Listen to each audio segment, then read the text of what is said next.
In this episode of the Locked On NBA Big Board Podcast, it is Rookie Watch Volume 7. Me and James are going to share our thoughts on Zaccharie Risacher's standout performance.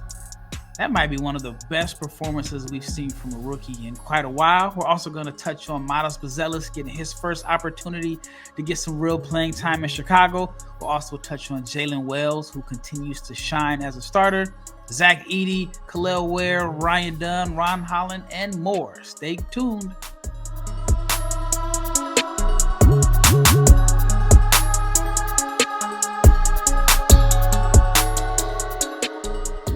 Big shout out to each and every person that has made the Locked On NBA Big Board Podcast your first listen of the day. I'm your host, Rafael Barlowe, along with my co-host, who is also my brother, James Barlowe. And before we get too deep into this episode, I want to let you know that it is brought to you by FanDuel. You can start the season with a big return on FanDuel. New customers can place a $5 bet and get started with $150 in bonus bets. That's if you win your first $5 bet. So visit FanDuel.com to get started. Also wanted to let you know about the new Locked On newsletter. Whoever your favorite team is, there is a newsletter that is a one-stop for ultimate team and league coverage, and it is delivered right to your inbox every morning. So visit LockedOnDaily.com. Again, that's LockedOnDaily.com to start your day with the all-new Locked On newsletter covering your favorite team. And if you're not subscribed to the YouTube channel, please subscribe, like, share, comment, click the bell so you can be notified every time we drop an episode, because we're coming at you 5 days a week at the very minimum. Like I said, make sure you click the bell so you can be notified every time we drop an episode. But Wednesday night, we had some pretty good performances. This is Rookie Watch Volume 7. We didn't do one on Tuesday. There was a little something going on in the United States, so there weren't any games on Tuesday. We didn't do one for Wednesday. But today, we have to lead off with Zaccharie Risacher. Now, I've been critical of Risacher. He's had some pretty dismal performances this year, but the way he looked last night against the New York Knicks, if you're a Hawks fan, you have to be excited about the possibility. If that's a glimpse of what he can be, then, like I said, you got to be excited. And you have to be, because I did a sim yesterday just kind of messing around on Tankathon, and the Hawks ended up with the first pick, which went to the Spurs. So if you're a Hawks fan, you want to see more of that from Risacher, and you definitely want to win more games. But James, tell me your thoughts on Risacher's performance. And it's going to be hard for another rookie to have a better game than that. Yeah, I'm gonna go out on a limb and say I don't think anyone. Well, it doesn't look like anyone else is going to be able to crack that 30-point mark. Just the way the things are going, at least not until April. Well, Edey came close. Edey had a game a couple of days ago. We'll touch on that later. 25 points on 11 of 12 shooting. I don't think you'll be able to touch that type of efficiency. But Risacher, let me just give the numbers out. 33 points, 7 rebounds, 3 assists, 3 steals, 2 blocks, 11 of 18 from the floor, and 6 of 10 from 3. Yeah, and he had 27 in the first half. I know you were texting me. He's like, man, Risacher is getting off. He had 22 early. He saw his first few shots go in, and he just remained confident from there. I think he had a quote after the game saying that coach was like in his ear saying, yo, keep shooting, keep shooting, keep shooting. Trae Young had a quote, mentioning that they're always staying on him to keep shooting. I know you've mentioned in the past that Risacher can have the tendency to like disappear at times. So it's good that his teammates and the staff are behind him, trying to get him to be more involved and to keep shooting the ball. I mean, whether you miss your first couple shots or make them, like, you have to stay engaged, and that's good that that's what he did. Him making shots, I knew he had the ability to get hot and to make shots. That is not something that I question. It is how else can he score when he's not making shots? And I want to highlight a couple of plays that he had. He had Josh Hart guarding him, I believe, in the first half. Had it been the first half because he scored most of his points in the first half. But he blew by Josh Hart, I think, on 3 possessions. One of them he missed. One of them he threw up a wild shot. But like, those are the plays. Those are the encouraging plays that I would like to see him continue to make. Because again, how realistic is it for him, to be that kind of shooter every night? No, it's hard. But he's got to find ways to continue to get his feet into the paint, get good in transition. He runs the floor, playing with Trae Young, playing with Jalen Johnson, unselfish guys. Those attempts are going to be there. But how is he going to get attempts when he has to get it? And again, those are positive signs. So I want to definitely give him his props. He played extremely well. I think that was one of the better rookie performances we've seen, not just obviously this year, but even last year outside of like Victor. So shout out to Zaccharie. Yeah, one of the concerns I had regarding him was, and I've talked about it before at length, is that he wasn't always assertive. I watched him play live a couple of times last year, and even scouted him before last year. I rarely saw him have a game where he attempted more than 10 shots, and he's attempted 13 shots or more in 4 of his last 5 games. So that is one really good sign. I mean, he was so good yesterday that he bumped up his field goal percentage like 8 points on the season.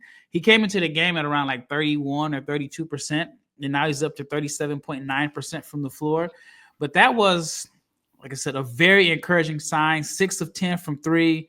And that is his 3rd consecutive game of double figures or more, which the game prior to that was the game that we talked about where he went 1 of 9 from the floor against the Kings and only had 3 points. So we might as well just go ahead and give it to him now. Zaccharie Risacher is the rookie of the night. The next rookie that I want to talk about for sure. Easy. is a player that hasn't been playing much. This was his first real opportunity to get some minutes. Matas Buzelis. They had already assigned him to the G League. Hey, man, you might not need to make that trip to, well, it's not far. It's not far at all, but he may not need to make that trip, especially if he continues to play the way that he played against the Dallas Mavericks. Now, it was a blowout loss, and they were down, but the signs were there. 13 points, 9 rebounds, a block, 2 steals, made 4 of 9 from the floor, but 3 of 5 from deep. What are your thoughts on Matas' performance? Yeah, he took advantage of an opportunity and just the way that the Bulls are trending. I mean, I am a Patrick Williams fan, but it's not looking good for him. It's just as far as year 3 or 4, I believe, for him. And he just hasn't made that leap, especially after him getting paid. So I think at some point, if Matas can continue, my thing with Matas is I haven't bought him as a shooter, and he hasn't shot the ball well until last night. But if Matas can continue to make shots, I know he competes. I know he tries to put the ball on the ground, tries to make things happen. But then he will continue. I guess the opportunity will come probably sooner than later because the guy ahead of him isn't playing well. And then I think, Zach has been in and out with a shoulder injury, I believe. So Matas just has to keep continuing to do what he does. Again, long-term shooting just in general is still a concern for me, but it's always a sign for a guy, whether it's blowout minutes, early minutes, to get in there and contribute because, as we just mentioned with Risacher, confidence is everything in the NBA. And if you have to get it somehow, I don't care if you get it playing against the backups. You got to start with some confidence. So that's a good sign for Matas to keep going. Yeah, I saw a post, and I was just randomly scrolling on Instagram, and it was a post, and it was like, what does Patrick Williams do well? And they were basically trying to figure out, is there a skill set that he does well that you can count on every night? And then I started to pull up the numbers, and right now, I mean, it's only 8 games in, but he's averaging a career low 8 points per game. He's shooting only 32.8% from the floor, but he's shooting a respectable 36% on 4.5 attempts. But when you see those numbers, you're like, you got to give the young fella an opportunity. Now, Patrick Williams is still young. He's only 23. How can I say this? If I'm Matas, and I'm just being real, man, that's the thing about us. We keep it real. If I'm Matas and I'm watching Patrick Williams shoot 32.8% from the floor, I'm trying to be a good teammate, but I'm looking at the coach like, hey, man, come on, man. Let me get some of those minutes. And he got some, and he looks good. And I get that, but at the same time, Matas, even with last night's performance, I mean, that put him up to 29% from the field. So it's like the dude in front of you not playing well, but you still have to play well. Yep. So again, it works hand in hand. So maybe this is what Matas needs to get him going in the right direction. Yeah, it will be interesting to see if they actually send him to the G League. I know they assigned him, but it'll be interesting to see because he played well. I mean, that's all you can ask for.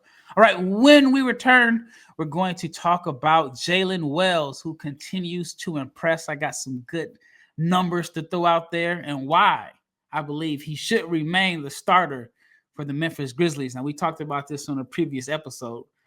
He has to remain the starter for the Grizzlies, even though they got some options.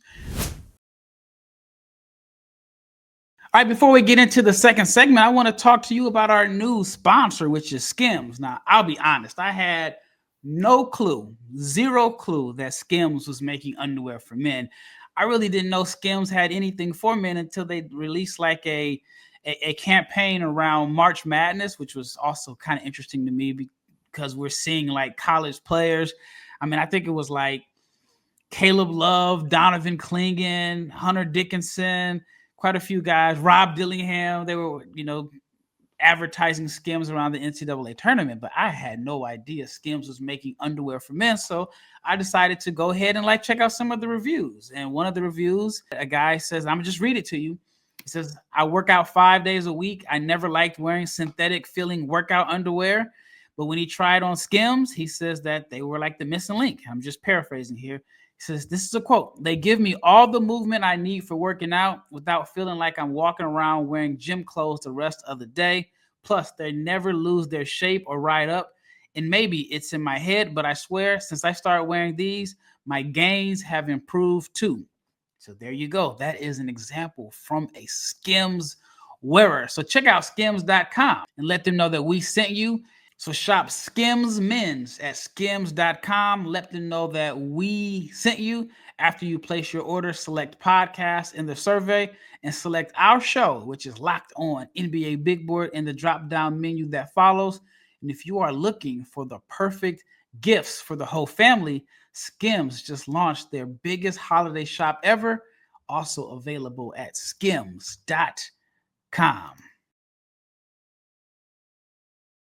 All right, second segment.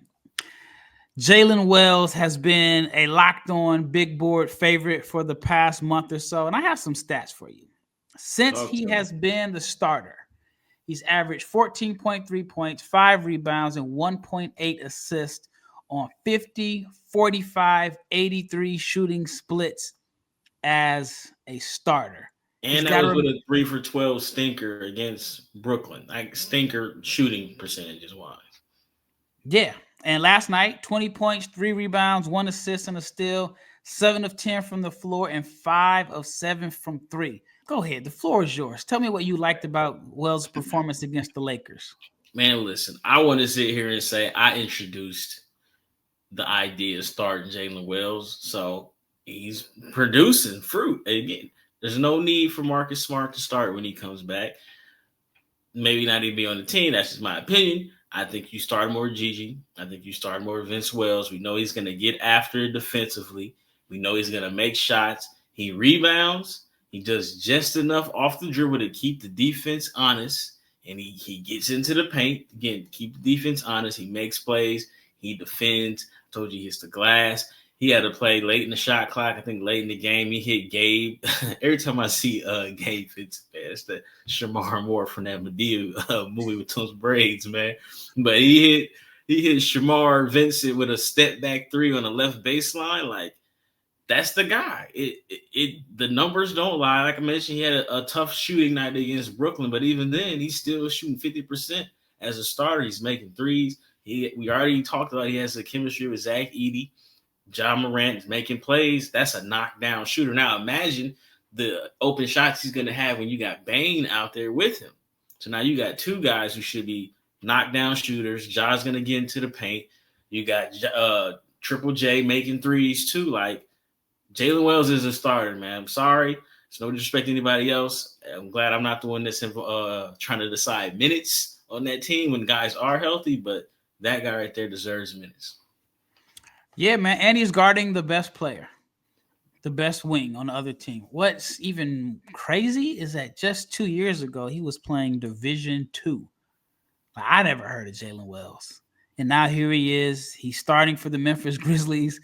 And I think Memphis is going to be a playoff team, and he has to have a significant role going forward. Like I it's going to agree. be. We talked about it in the preseason. It's going to be hard to keep him out the rotation. Now here we are, less than 10 games in. We're like, it's going to be hard to keep him out of the starting lineup if he keeps playing the way that he's playing. And they're winning games too. I mean, they're not like. I mean, they just lost to the Nets a couple of days ago. I mean, they Yeah, won. but I mean, like it's still early, but it's not like he's getting this opportunity in like blowout minutes, and you're still trying to figure out if he's a starter. Like he's playing 30 minutes a night for the past, I think, 3 games. Yeah. And again, they did beat the Lakers last night. Sure, what's his name? Anthony Davis wasn't there. That Nets Bang game didn't play. Yeah, Bang didn't play, but I'm saying Anthony Davis wasn't there. The Nets game was nip and tuck throughout. So, I mean, like, he's making the most of his opportunity. That's a starter to me. Yeah. And I mentioned Bang wasn't there because I saw some Laker fans talking, oh, Anthony Davis didn't play. I'm like, well. Man, listen, the Lakers lost 3 in a row before that, I believe. So it's not like they were, they struggled with the Raptors, and the Raptors are the worst defensive team in the NBA. So we're not about – that's a whole nother podcast, Ron. We need Lakers, Grizzlies in the playoffs somehow. I don't know unless they're like 4 or 5 seed.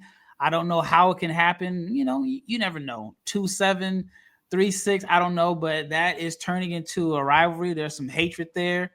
Bron gave Ja the too little. Then Ja came back and shoulder checked him in the back. Hey, yo, if you're going to shoulder check somebody, you got to at least move him. He didn't even move Bron. I'm not saying you got to go Jokic or Morris to it and make his head touch the back of his back, but like you got to move Bron at least. Do something, man. Like Bron didn't really feel that. Yeah, he's not going to move Bron. Let's talk about Zack Edey. Zack is interesting because his minutes continue to fluctuate. I have no idea what to think about Zack Edey's minutes. I know he's going to start. I don't know if he's going to have his minutes reduced due to foul trouble or just matchups because he only played 15 minutes. He had 8 points and 7 rebounds. You'll take the production in 15 minutes, 3 or 5 from the floor. He did have 3 turnovers, but this is following a 29-minute game where he had 25 points on 11 of 12 shooting and grabbed 12 rebounds. And that was a close game. And they lost that game. They win.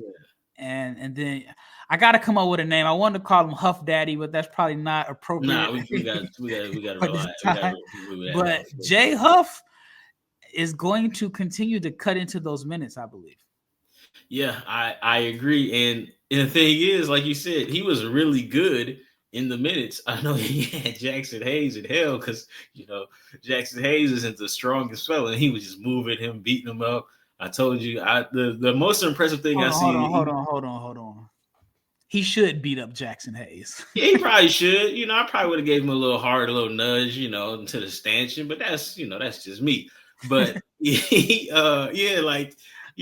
is physical. He's not just big, but he's physical. Every offensive rebound, he's pushing people. And you could tell, I mean, I wanted to talk about it because we didn't get to talk about it a couple of days ago, but he just wore down those Brooklyn Nets bigs. Like, it was a lot of dunks. I felt like it was 10 of them, but he wore them down, just being physical, pushing. I wouldn't want to get screened. I think you tweeted it. I don't want to get screened by Zack Edey. No, it was a play I saw where Ja was being Ja, running 100 miles an hour, and I forgot who was guarding him, but he ran smack into an Edey screen.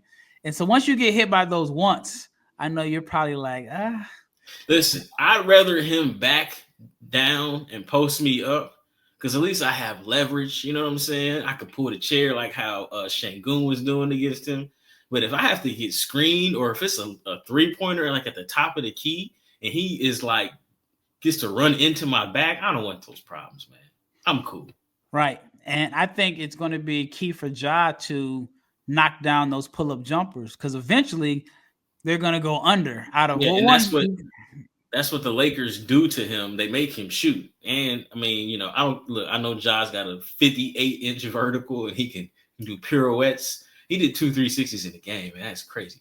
But like against Anthony Davis, that's Anthony Davis. And they can't call foul every time you attack him, right? And I think that's what they ran into trouble the last time these two teams met in the playoffs. Was Ja just kept attacking Anthony Davis, and that's not a matchup you're going to win as a guard. Now, if you Jokic, you can do it because you can, slang bricks and move him out the way. But yeah, Ja's got to figure something out. But like you said, His teams go under on those Ja Morant threes and make him shoot off the dribble. If he's making them, and then you got to respect it, like then Edey gets to run into my back like 4 times a game. I don't want those problems, Rob.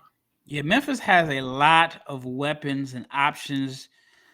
I just wonder how are they going to keep everyone happy once they get healthy. I mean, they're not healthy right now. They're missing, a few guys. Bane hasn't played every game.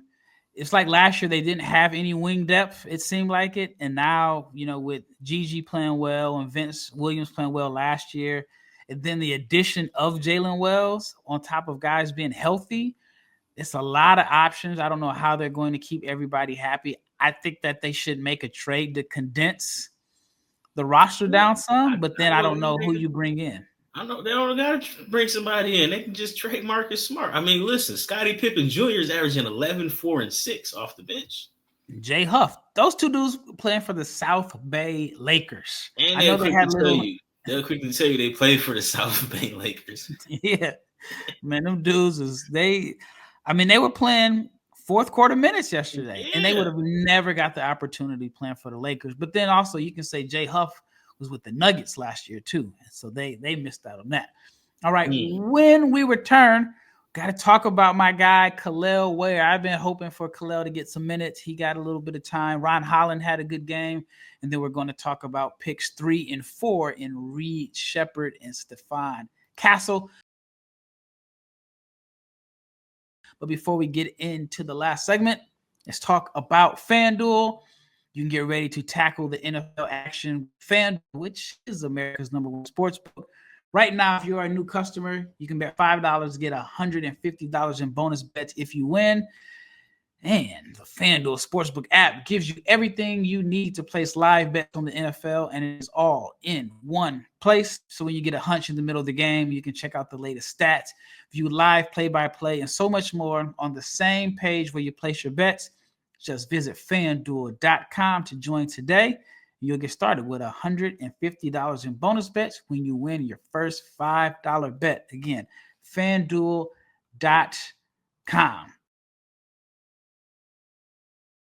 All right, Kel'el Ware, my guy, finally got some opportunity.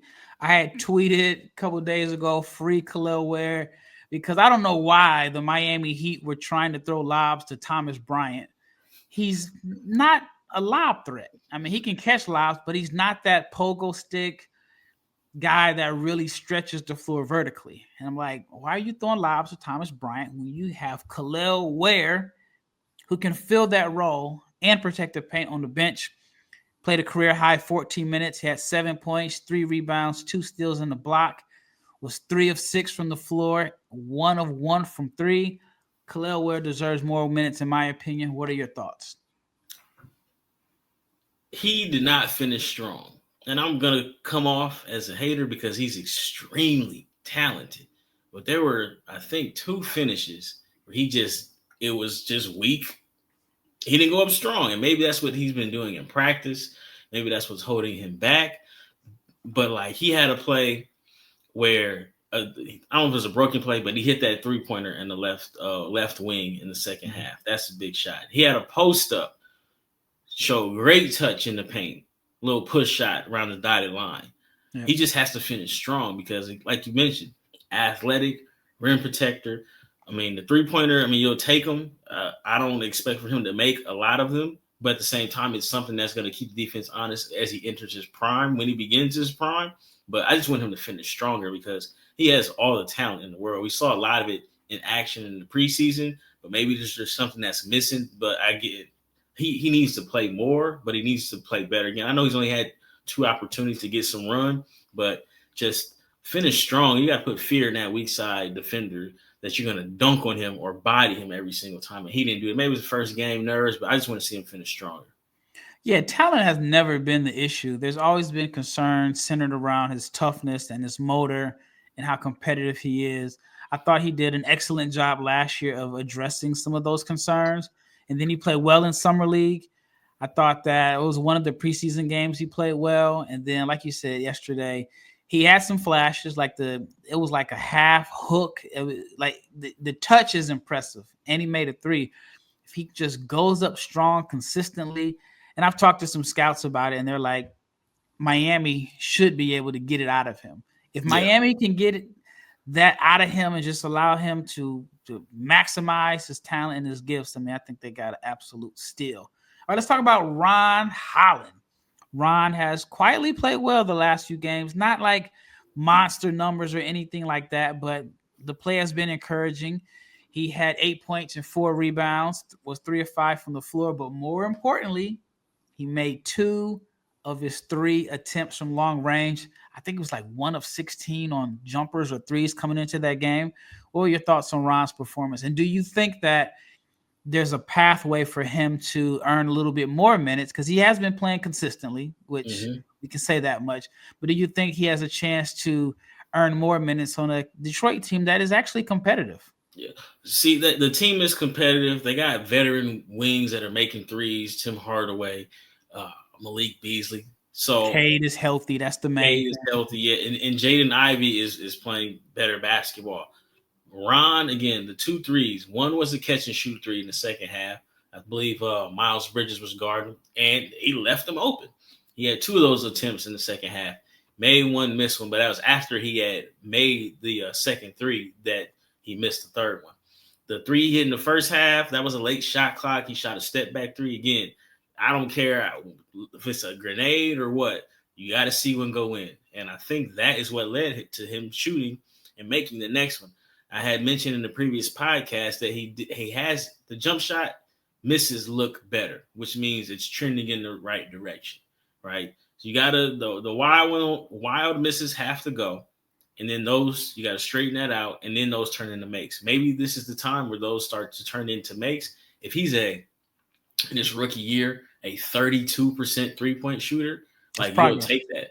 Yeah. That's huge progress. And again, I know that's not where you want to be long term, but if he is making threes and you have to close out on him, his first step is so lethal. He's going to finish. We know he is not afraid of contact. He's trying to dunk, and he is getting to the rim. But you have to teams have to respect you as a shooter. So this is a positive sign. And really, him making the 2 threes was great, but he made the go-ahead basket. It was a layup driving into traffic. I know they lost the game on the buzzer beater, but like he put them up 1 the play before the buzzer beater. So shout out to Ron. I think there's a pathway he only needs 16 minutes to leave an imprint in a game. He's going to get to it. Yeah, I think he's going to impact the game no matter what. He's just one of those guys, and that's one of the things that I'm looking for now when I'm evaluating prospects. Who is a guy that if you put him on the floor, he's going to do something, make something happen. With Ron, with the shooting, is I think that, he obviously needs to work on the shot. But my concern with him with the shooting percentages is how well is he going to shoot when he's not going to have that consistent rhythm that he had last year playing for the Ignite, where he's playing 30-something minutes per game. If you're not a natural shooter, it's even more harder for you, in my opinion, to score or catch a rhythm when you're playing off the bench, when you're playing 14 minutes a game total. You don't have that opportunity to, play 10 minutes straight, get your rhythm because you've been to the free throw line a couple times. You shot about 4 or 5 times. You have to come off the bench, bone dry as a non-shooter sometimes, and your first shot is going to be a wide open 3 when that's not your strength. So I think everybody's not in the same role as Keyshawn George, who got up 17 threes the other night. That was crazy. That was crazy. I'm a big Keyshawn George fan. I don't want to see you shoot 17 threes, man. That should be like Steph. Somebody's gonna shoot 25 threes this season. Somebody. We're climbing up there. I don't have an issue with it. 25 threes. To me, a jump shot. If in 1992, no, forget that. In 1988, when Bernard King was getting 50 balls, shooting 30 mid-range jumpers, nobody had an issue with it, right? But now we take a couple steps back, and now it's, oh, man, these kids, the analytics, the nerds, purists. And I'm like, I had no issue with dudes shooting full court, full speed, pull-up mid-range. A jumper's a jumper to me. A bad shot is a bad shot to me, but that's just me. That's valid.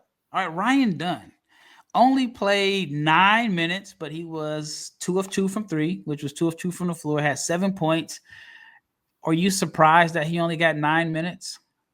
Yeah, that is surprising. But I think Royce O'Neal is playing like I want to say he's playing some of his best basketball. Let me bring it up before somebody comes and gets me. But no, Royce O'Neal's been playing well.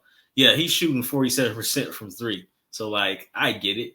If Royce is playing well, he's seasoned. You're not getting the same level of defense as him from as you get from Dunn. But like, Royce is knocking down everything, and he's switchable. He doesn't have really a position. I get it. But I mean, Ryan Dunn is still playing well, and you'll take it. But like, Royce O'Neal is like on a tear right now, and if that's where the minutes are, and I think Dunn did play. He did have those starts when Bill was out, but Bill is back. So yeah. Dunn being the second wing off the bench, I don't have an issue with that. He's playing well. Yeah, he's definitely exceeded expectations so far. All right.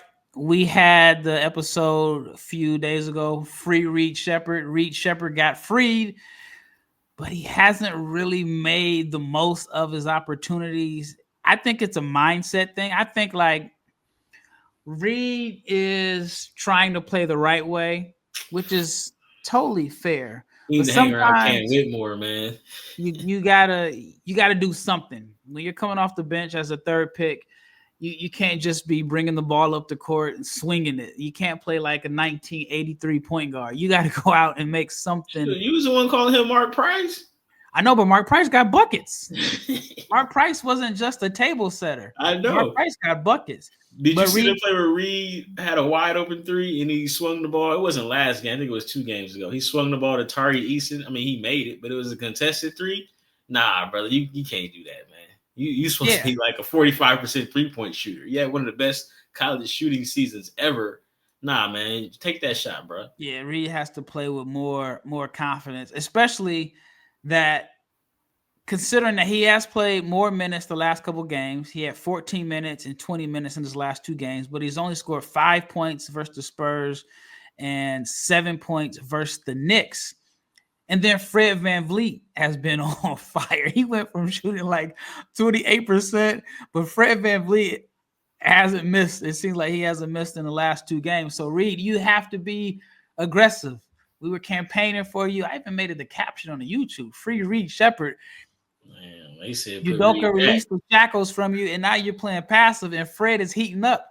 If Fred gets up to about 40% from the floor for the season, Reed, you might not see the floor. Hey, you might be in Rio Grande. Udoka doing the Shannon Sharp meme where he leaned back and he was pointing. He's like, that's why I'm not playing him. That's why I'm not playing him. All right, let's wrap up with Stephon Castle. 5 points, 2 rebounds, 3 steals, continues to struggle from the floor. 2 of 8 overall, but he was 1 of 5 from 3. It's not looking good for my man Castle, man. Look, I'm a straight shooter. I tell you like it is. He's not making shots. And even more discouraging, the 3-ball is not good. He made 1.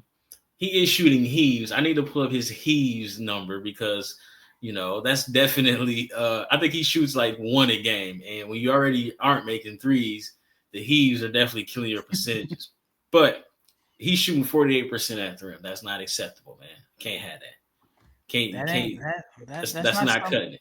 That's not something Brandon Roy would do, though. That ain't Brandon Roy, man. That ain't something. Like I said, Brandon Roy was 5 years older than that man when he was in the NBA. Man, I tell you, his game is not visually pleasing to me because he's just going to the rim, chesting up, and hanging in the air and trying to draw a foul. Listen, the tools are there. We just got to sharpen them up. Continue to shoot the catch and shoot open threes, but you know, the tools are there, man. I'm still a fan. He's just not playing good. And I will be the first one to tell you, like when he was hooping in Summer League and when he was hooping in preseason, I tell you he's not hooping right now. And there's an opportunity for minutes because Sohan just went down. Vassell is going to come back, but you got to make the most of these minutes, young Castle. Got to make these shots, play with confidence. He's not even making free throws either. Like he's making the brand not look good, man. Hey. That's what you get for comparing him to Brandon Roy, who didn't have any weaknesses. Well, that wraps up this episode of the Locked On NBA Big Board Podcast. Once again, I want to remind you that your favorite episode now has a newsletter introducing Locked On, whoever, Spurs, Mavs, Rockets. It is a daily newsletter delivered straight to your inbox. Sign up at lockedondaily.com and you get a free newsletter covering your favorite team.